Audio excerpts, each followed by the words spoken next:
nggak enak.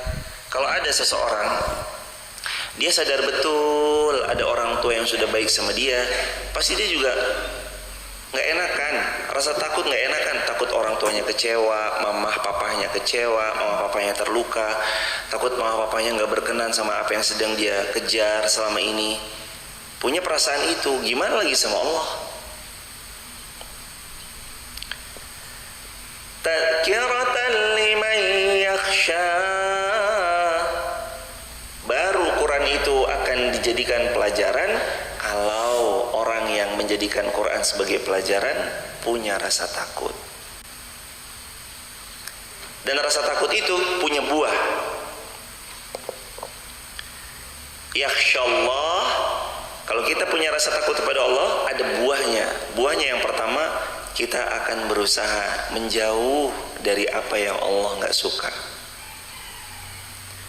Buah dari rasa takut kepada Allah itu diantaranya, yang pertama, kita akan takut kalau berbuat sesuatu yang nggak Allah suka. Jadi ada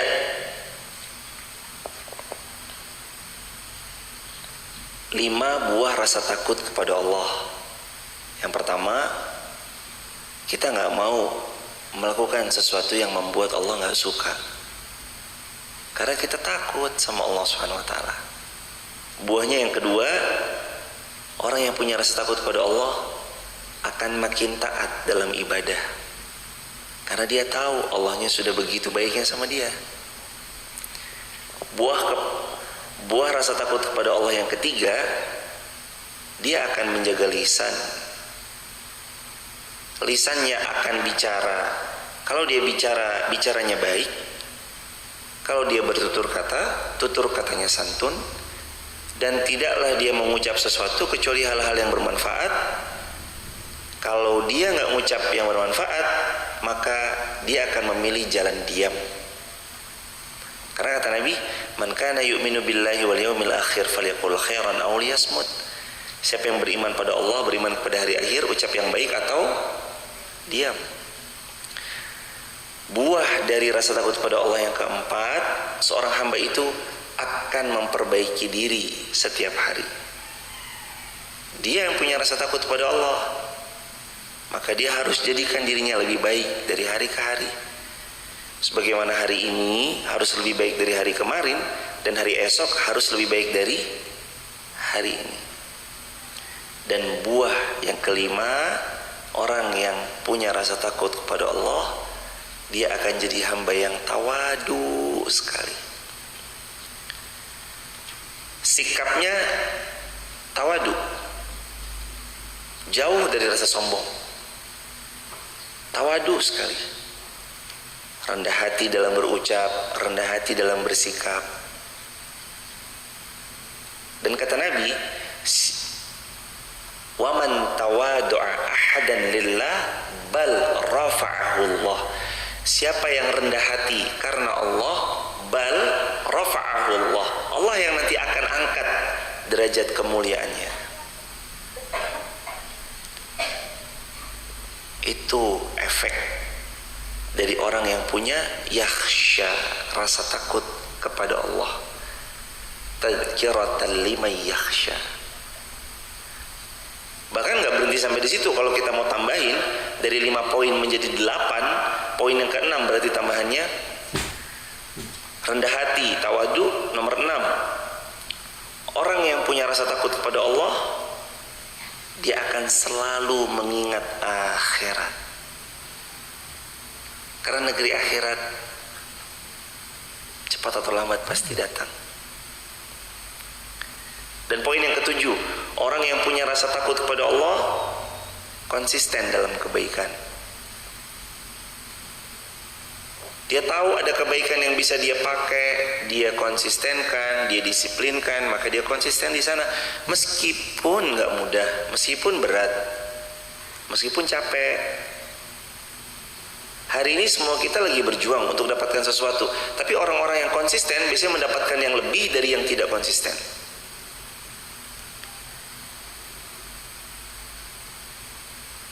Konsisten lakukan sesuatu, sampai engkau dikatakan seorang yang ahli di bidang itu, maka engkau akan dikenal sebagai seorang ahli di bidang itu. Konsisten itu kan juga ajaran Islam. Sebagaimana kata Nabi, ahabbul a'mal indallahi adwamuha wa in qalla. Kata Nabi kan gitu ya. Jadi siapa yang menyuruh memerintahkan kita untuk konsisten? Rasulullah sallallahu alaihi wasallam. Ahabbul a'mal indallah adwamuha wa in qalla. Amal yang paling Allah cintai yang konsisten, wa in qalla, walaupun sedikit, walaupun belum banyak. Saat kita berusaha melatih diri supaya konsisten, di saat itulah cintanya Allah turun kepada kita. Saat kita membiasakan diri kepada satu pola hidup yang sedang didisiplinkan, di saat itu juga lah Allah makin mencintai kita. Karena untuk konsisten kan gak mudah, kecuali atas taufik dan pertolongan Allah. Ketika seorang hamba itu rutin beramal salih, di situ yang membuat Allah makin mencintai seorang hamba. Efek dari konsisten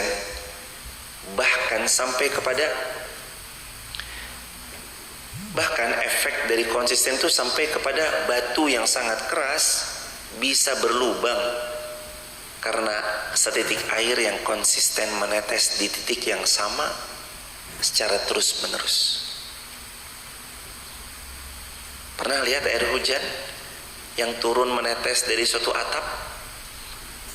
Dia bisa melubangi cor beton yang sangat keras.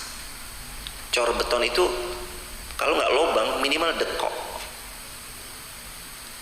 Ada dekoannya. Ada apa bahasa yang Indonesia? Dekok itu. Ada cekungannya. Sebab apa itu beton keras luar biasa menjadi cekung? Karena terkena setetes air yang konsisten menetes. Konsisten aja. Pada tetesan pertama, apakah langsung cekung? Tidak. Pada satu hari menetes, apakah langsung cekung? Tidak. Padahal satu hari ribuan tetes air terjatuh. Tapi apakah di hari itu langsung cekung juga? Tidak. Teruslah menetes di batu yang sama, di tempat yang sama, meskipun kita belum lihat adanya perubahan sedikit pun nggak ada. Hingga kerutinan itu membawa pada hari selanjutnya, hari selanjutnya, hari selanjutnya, sampai 1 tahun tak terasa kita sudah menetes di tempat yang sama dengan tetes air yang sama. Lalu kita tengok, setelah jalan tahun kedua, ternyata beton yang keras itu perlahan sudah mencekung. Setelah 1 tahun kita istiqomah, konsisten menetes di tempat yang sama. Amal sholih konsisten aja. Teman-teman TikTok, YouTube, Instagram, jamaah di Masjid Muhammad Al-Fatih Wonosobo, konsisten aja, menetes aja. Ngaji aja. Kadang kita tahu materi ini pernah kita dengar. Kadang kita tahu materi ini sudah diulang-ulang sekian kali. Kadang kita tahu ada ayat yang hampir diksinya itu mirip, terjemahannya juga mirip, maknanya sama persis. Tapi konsisten aja khatamkan dari Al-Fatihah, lama-lama ternyata Allah beri taufik, sekarang sudah sampai Toha. Terus konsisten aja. Nanti akan ada fasenya kalau Allah izinkan kita bisa menghatamkan. Semoga Allah izinkan, ya Allah, jangan Engkau wafatkan kami sebelum kami menghatamkan Quran beserta maknanya, beserta tafsirnya, beserta Qurannya, ya Allah. Menetes aja sampai nanti Allah beri taufik pada kita. Akhirnya kita menyelesaikan Al-Quran, artinya, tafsirnya, dan tadaburnya. Konsisten aja. Allah sangat mencintai hambanya yang konsisten. Karena godaan untuk konsisten itu begitu banyaknya. Kalau kita ngaji setahun sekali, itu cenderung lebih mudah? Ya. Tapi kalau kita rutin, apakah mudah? Enggak. Godaannya banyak. tapi disitulah kita terus memohon pertolongan kepada Allah. Allah makin sering dilibatkan, makin suka, makin cinta sama seorang hamba. Kuncinya yakhsyallah, punya rasa takut kepada Allah. Rasa takut itu berbuah. Buah yang keenam adalah konsisten. Buah yang ketujuh dan yang kedelapan. Yang ketujuh dulu, mohon maaf, yang kedelapan ya. Yang keenam mengingat akhirat, yang ketujuh konsisten. Nah yang kedelapan, orang yang punya rasa takut kepada Allah, hidupnya akan tenang. Hidupnya tenang. Dia tahu kok Allahnya baik sama dia. Dia tahu kok Allahnya yang paling sayang sama dia. Seberat apapun seorang hamba itu mendapat masalah, seberat apapun kita dapat masalah, kalau kita tahu ilmunya kan akan tenang. Dan sebaliknya, sekecil apapun masalah, kalau kita nggak tahu ilmunya, kita akan panik. Coba tanya kepada seorang yang punya ilmu cara memadamkan tabung gas yang kebakar. Ketika tabung gas itu terbakar, menyemburkan semburan api yang besar, orang yang tahu ilmunya langsung ambil kain atau lap, dibasahkan, tabung itu diputarkan, set, tutup, dibuka lagi, sudah hilang apinya. Karena dia punya ilmunya. Maka hal yang kayak gitu bisa dihadapi dengan tenang. Maka semburan api yang tadi membuatnya panik, maka semburan api yang besar itu membuatnya tetap tenang karena dia tahu ilmunya. Tapi sekarang coba ketika kita mendapati tabung gas di rumah kita tiba-tiba kebakar dan ada semburan api yang besar, kita nggak punya ilmunya, panik jamaah, panik. Wah gimana ini, nanti kebakar ini. Berupaya kita entah siram pakai air, diselang, diapain. Padahal tinggal kain lap, dibasahin, ditutup tabungnya, dibuka lagi, selesai. Itu bedanya orang yang berilmu dengan yang tidak. Rasa takut kepada Allah mengantarnya pada ilmu, ilmu membawanya kepada ketenangan. Orang yang punya rasa takut kepada Allah akan tenang hidupnya.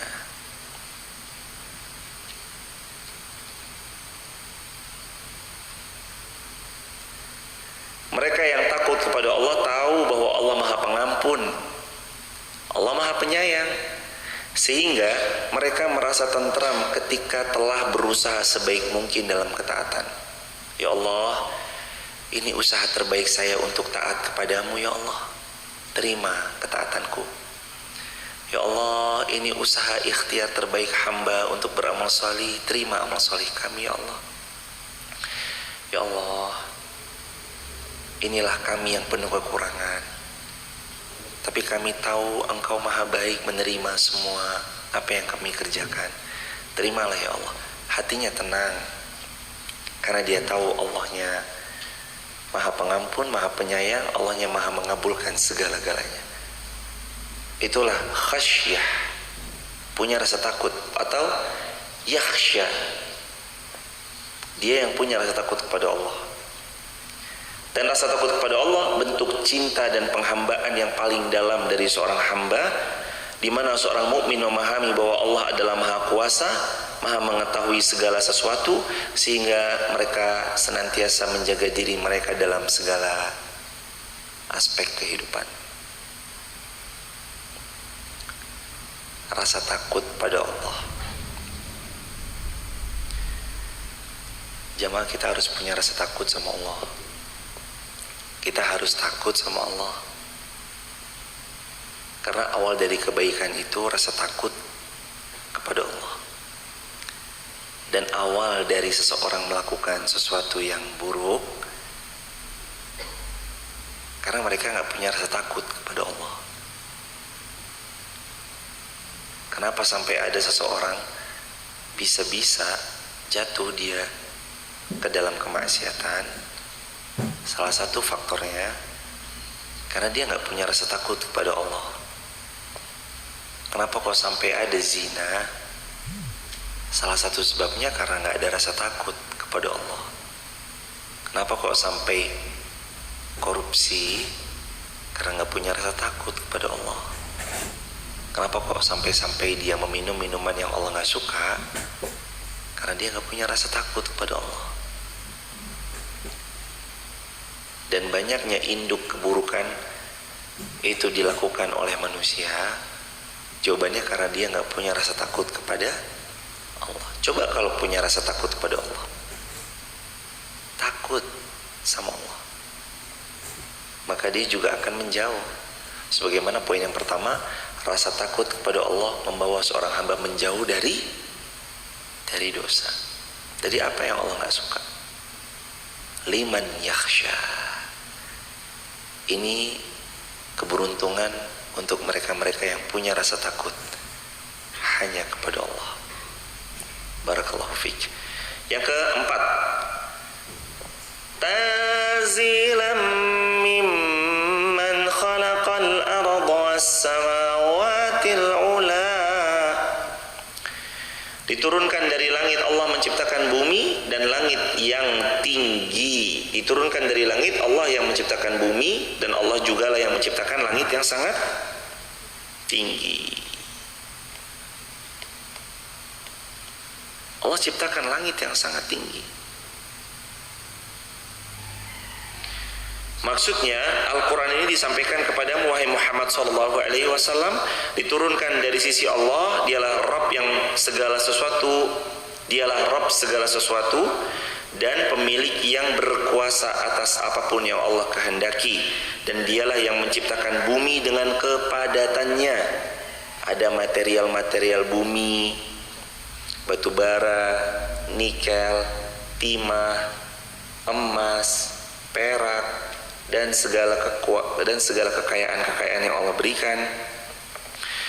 Dan Allah menciptakan langit yang tinggi dengan ketinggiannya dan kehalusannya. Siapa yang menciptakan langit sehebat itu?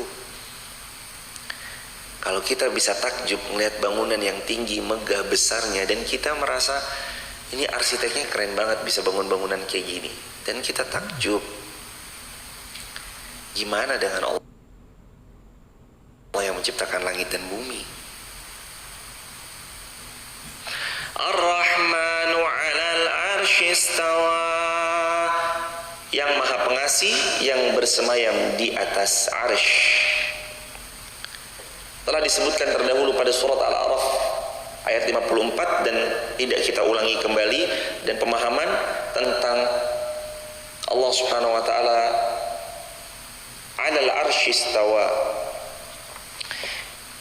yaitu menerapkan penjelasan-penjelasan dari Quran dan hadis yang otentik tentang tanpa menyatakan tata cara, perubahan makna, penyerupaan kepada makhluk, laisa kamitslihi syai', pengalihan makna, dan tanpa pembuatan permisalan atau tanpa membuat permisalan seperti makhluk Allah yang sedang bersemayam di atas kursi. Itu pemahaman yang lebih selamat. Lahu ma fis samawati wa ma fil ardi wa ma bainahuma wa ma tahtas sara.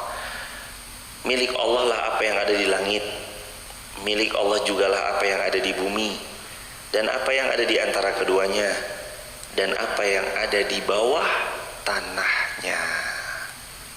Maksudnya semua milik Allah, semua dalam genggaman Allah, di bawah kewenangan Allah, di bawah kehendak Allah, di bawah keinginannya Allah, serta di bawah ketetapannya Allah. Dialah Allah, Allah yang menciptakan itu semua, Allah yang menguasai itu semua. Dialah Rabb yang tiada ilah yang berhak diibadahi dengan benar kecuali Dia. La ma'buda bihaqqin illallah, serta tidak ada yang mengurus semuanya kecuali Allah. Firman-Nya dalam Al-Quran, wa ma tahtas sara, apapun yang ada di bawah tanah itu pun semuanya milik Allah. Dimaksudkan oleh para ulama diantaranya emas-emas yang tersimpan semuanya milik Allah, perak-perak yang tersimpan semuanya milik Allah, batu bara, semua kandungan-kandungannya, air mineral, timah, tembaga, dan semuanya yang ada di bawah tanah, semuanya karunia Allah, semuanya milik Allah. Allah Subhanahu wa taala juga berfirman, "Wa in tajhar bil qaul innahu ya'lamus sirra wa akhfa." Dan jika kita mengeraskan ucapan kita, sungguh Allah mengetahui apa yang kita rahasiakan, bahkan sekalipun kita menyembunyikan di tempat yang paling tersembunyi, Allah tetap tahu.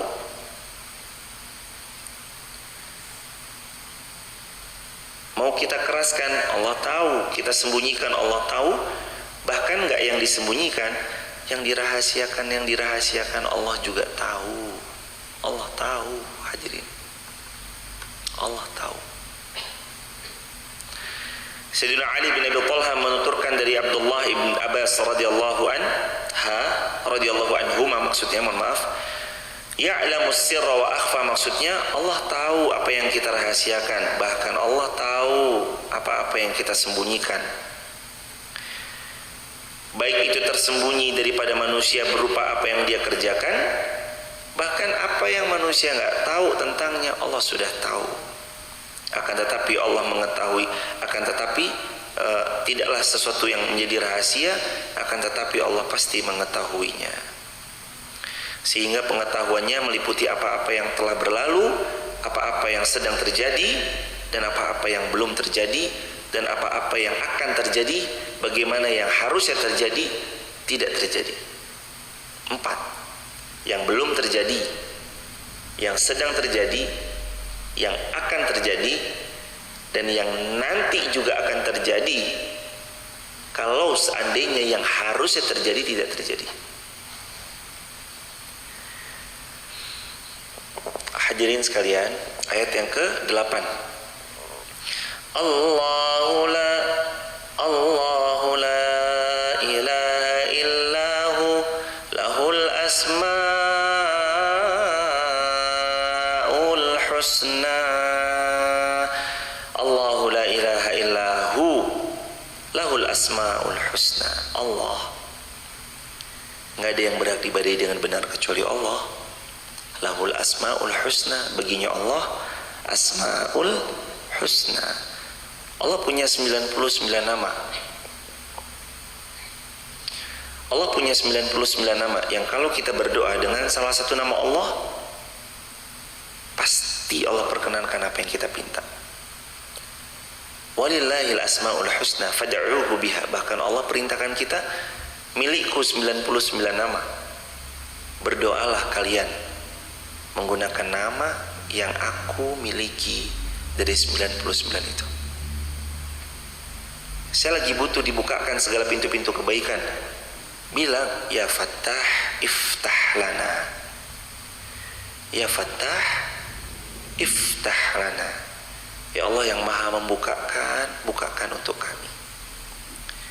Allah yang nanti membukakan pintu-pintu kebaikan. Mau rezeki, ya Razzaq urzuqna. Wahai Allah yang maha mengkaruniakan rezeki, berikan rezeki kepada hambamu ini ya Allah. Ya Fattah, ya Razzaq, urzuqni. Urzuqna untuk kami, urzuqni untuk diri saya sendiri. Ya Razzaq urzuqni, ya Razzaq urzuqni, ya Razzaq urzuqni. Ya Allah yang maha pemberi rezeki, berikan kami rezeki yang halal, yang berkah, yang berlimpah, yang banyak, yang bermanfaat, yang kami mendapatkan rezeki itu tanpa harus bermaksiat kepada Engkau, tanpa harus menyentuh yang haram, dan izinkan kami bersusah-susah dalam membagikan rezekimu ya Allah. Setelah kami bersusah payah mencari rezekimu, bilang sama Allah, gunakan asmaul husnanya Allah. Ya Razzaq, ya Razzaq urzuqni, ya Razzaq urzuqni. Makin seorang hamba itu menggunakan nama-nama Allah yang sesuai dengan apa yang dihajatkan, Allah makin akan memberi apa yang dihajatkan. Allah makin akan ngasih apa yang dia mau. Makanya kalau berdoa pakai Asmaul Husna. Allahu la ilaha illahu lahul asmaul husna. Allah la ilaha illahu lahul asmaul husna. Milik Allah lah Asmaul Husna, nama-nama yang sangat penuh dengan kebaikan, nama-nama yang terbaik. Apa butuhnya? Ya Jabbar wajburni, bilang. Apa butuhnya? Rezeki. Ya Razzaq ruzukni, bilang. Butuh dibukakan. Ya Fattah iftahli, bilang.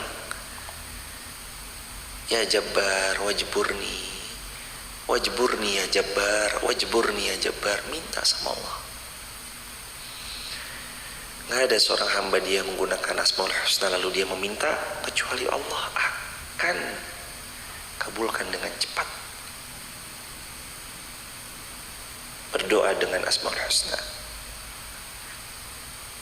Ihdini ya Huda. Lagi buntu banget, astagfirullah ya Allah, saya bingung, lagi buntu ya Allah, saya nggak tahu solusinya dari mana.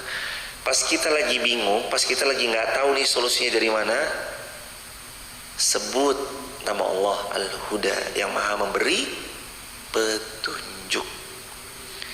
Ihdini ya Huda, ihdini ya Huda, ihdini ya Huda. Ya Huda ihdini, ya Huda ihdini. Wahai Allah, Engkau yang maha memberi petunjuk, tunjukilah aku ya Allah, kasih tahu aku ya Allah, beri aku solusi ya Allah, beri aku jalan keluar dari semua masalahku ya Allah. Sebut nama Allah, Allah pasti akan beri solusi terbaik.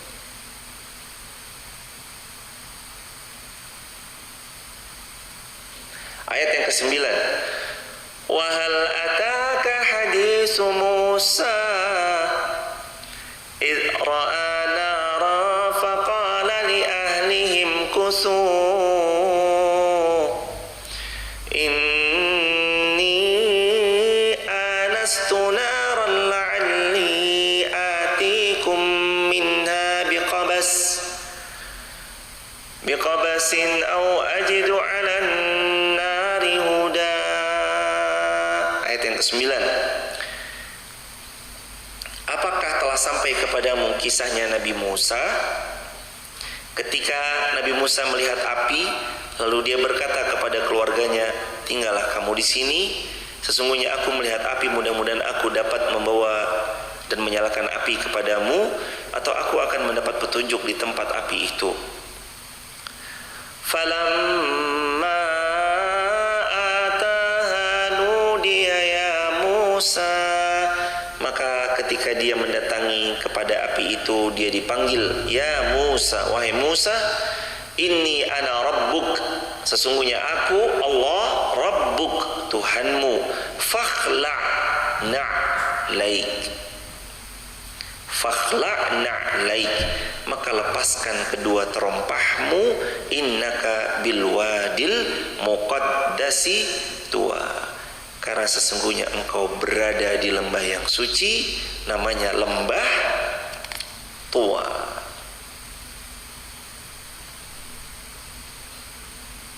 Lembah suci itu bernama lembah Tuwa.